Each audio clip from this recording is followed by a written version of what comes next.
Hey guys, Chronic Override here. In today's video, we're going to go behind the scenes of one of my Minecraft escape rooms, the Heart of the Sea, and I'll show you how I implemented a stopwatch system to record the total time to escape for anyone who plays my escape room. And then after, I'll show you how you can build the stopwatch yourself. If you guys want to learn more about command blocks, be sure to like the video and subscribe to the channel because I'm working on an entire command block tutorial series that you won't want to miss. Alright, let's jump into it. Welcome to the Heart of the Sea. This is game 1 of 5 of a Minecraft escape room series that I'm currently building. So the first thing I want to show you for this stopwatch tutorial is how it physically works in my escape room. So as you can see on the right hand side of the sidebar, you have a timer, but it is not currently going. So players would approach the escape room, they'll cross this bridge, and then as they enter the lobby and cross this pressure plate, the timer will start. The door closes behind them, and then the title will go, and the game begins. The timer won't stop until they complete the last puzzle at the end of the escape room, and then they get teleported into the You Win room, and the time that's showed on the timer was their total time to escape the room. Alrighty guys, so this is the stopwatch. These command blocks right here in front of me that you see all in a chain that follow this repeating command block is what makes the stopwatch work. So let me show you guys first of all how this actually activates and works. So when players approach the game, they have to cross this bridge, and to enter the lobby there is this pressure plate which activates this command block, which sets this coordinate to a redstone block, and that coordinate is directly behind that repeating command block. So if I step on this pressure plate right here, it's also going to change my game mode because it activates the other stack behind it, which sets the title, the game mode, and clears the player inventory and a bunch of other stuff. So let's go back into game mode 1, and we'll come back over here. So as you can see, this block is now a redstone block, and the timer is now going. And then at the end of the escape room, once the players complete the final puzzle, it'll automatically set this block, because there's another command block that activates, to air, which stops the timer, and that will give the player their final time. So now let me show you guys how to build one of your own. Before we go ahead and get started here guys, I just wanted to give a big thanks to Dak and Black Rose. This is a design that I found on his channel. The link to his video is in the description below. I use this timer because I wanted something that would record milliseconds, seconds, minutes, and hours so that I would get as accurate a time as possible when a player completed the escape room. This stopwatch also works all the way up to 24 hours. Alrighty guys, here we are in a brand new world. So the first thing that we want to do is change some of our settings. So we want to be able to show the coordinates. So we're going to go into settings. Under game, scroll down a little bit. Just make sure this show coordinates slider bar is to the right so that when you are in the game, it is showing your coordinates. The next thing you're going to do is give yourself a command block, so you can type into the chat /give @s command block, and now we have a command block. And now we want to create the objective for the timer, and then we're going to set it to the sidebar. So we're going to do that by typing into the chat again /. This time we're going to do scoreboard objectives add timer dummy. I should say added new objective, timer successful. And now we're going to set that to the sidebar. So we're going to do type in the chat again scoreboard objectives set display sidebar timer. And now you should see timer on the right hand side of your screen. Now we need to set the player objectives for times that we're tracking. So we're going to type into the chat again scoreboard player add milsec timer 0, and you'll see added 0 to timer for milsec now 0.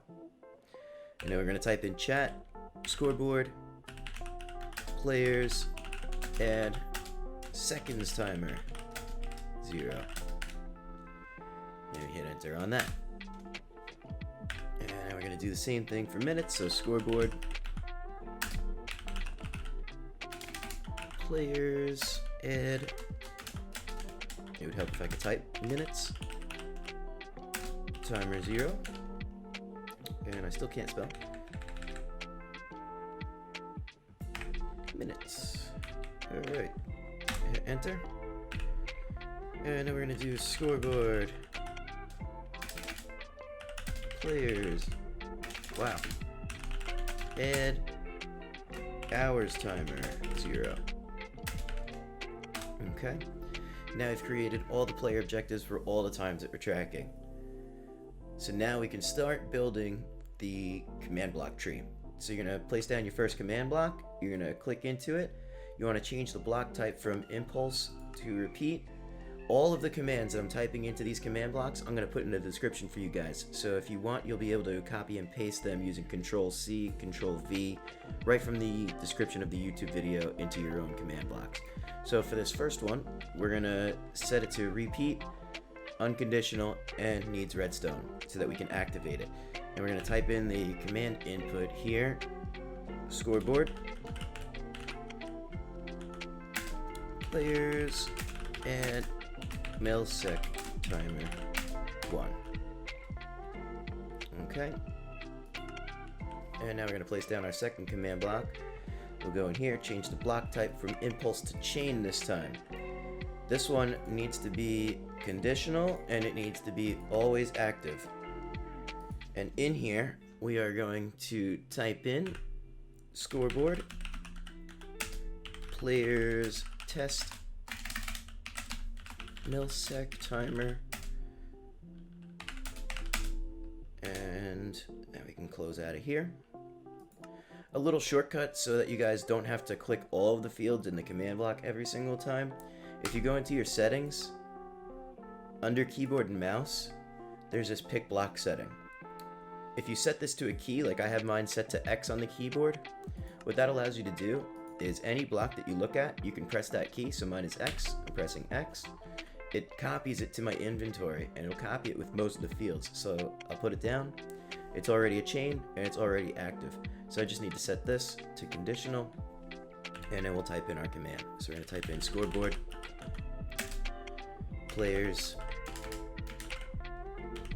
set millisec timer to 0. Alright. And then once you guys have that in there, you can put down another one. Again, we're going to change it to conditional and we're going to do scoreboard, players, add seconds timer 1. It would help if I could spell again.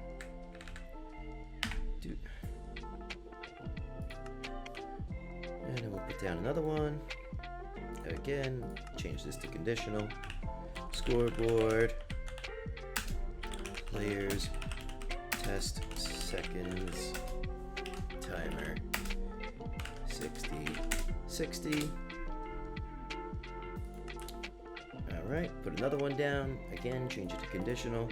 This one is going to be scoreboard, players, set, seconds, timer to 0. Alright, and then we come into this one. Again, we got to do conditional, scoreboard, and this time we're going to do players, add minutes, timer to 1. Make sure I spelled everything right. Alright, next one.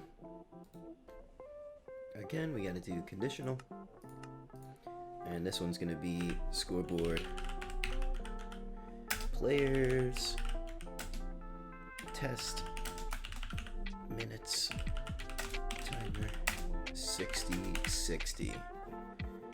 Alright, put another one down, conditional, scoreboard, this one's going to be players, set, minutes, timer, 0. Alright, and now we can do conditional, scoreboard. This one's going to be players, add hours, timer, 1.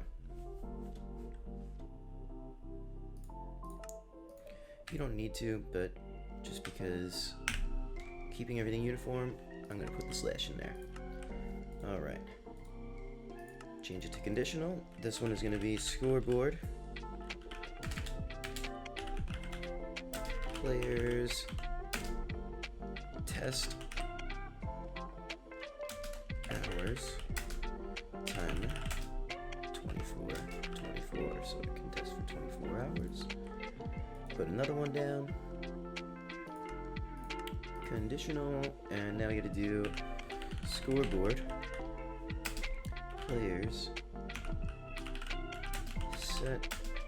Hours. Timer. 0. Almost done, guys. Put another one down. Conditional. This one's gonna be score board players minutes timer 0.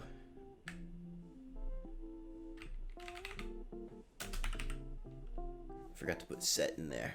Scoreboard players set minutes timer 0. And then this one is the last one. Conditional. Scoreboard. Players. Set seconds. Timer. 0. Alright guys, so now that we have that done, we can come on over here and build a platform. Doesn't really matter where. I'm just going to build it out of coal. Doot.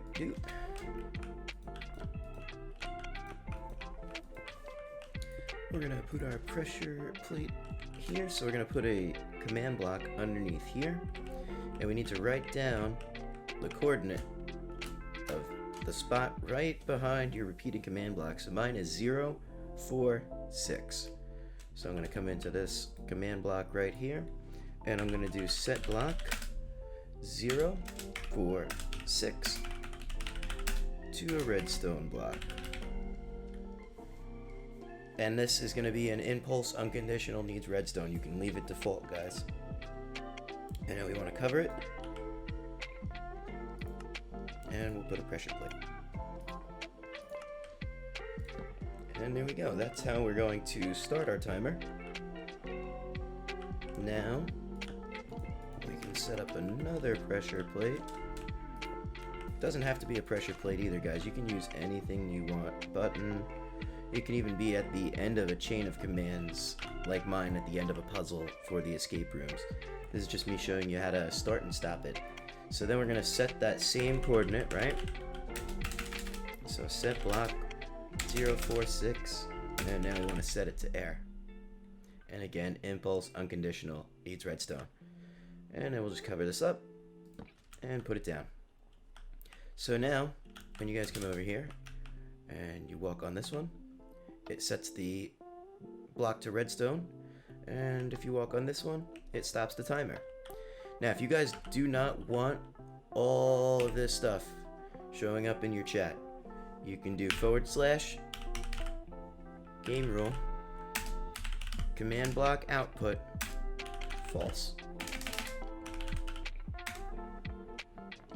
So now, when you walk over it, see it's not spamming your chat with the commands to track the time anymore. And then that stops it. One other very useful thing that I want to show you guys, because some adventure maps, like my escape rooms, are very large.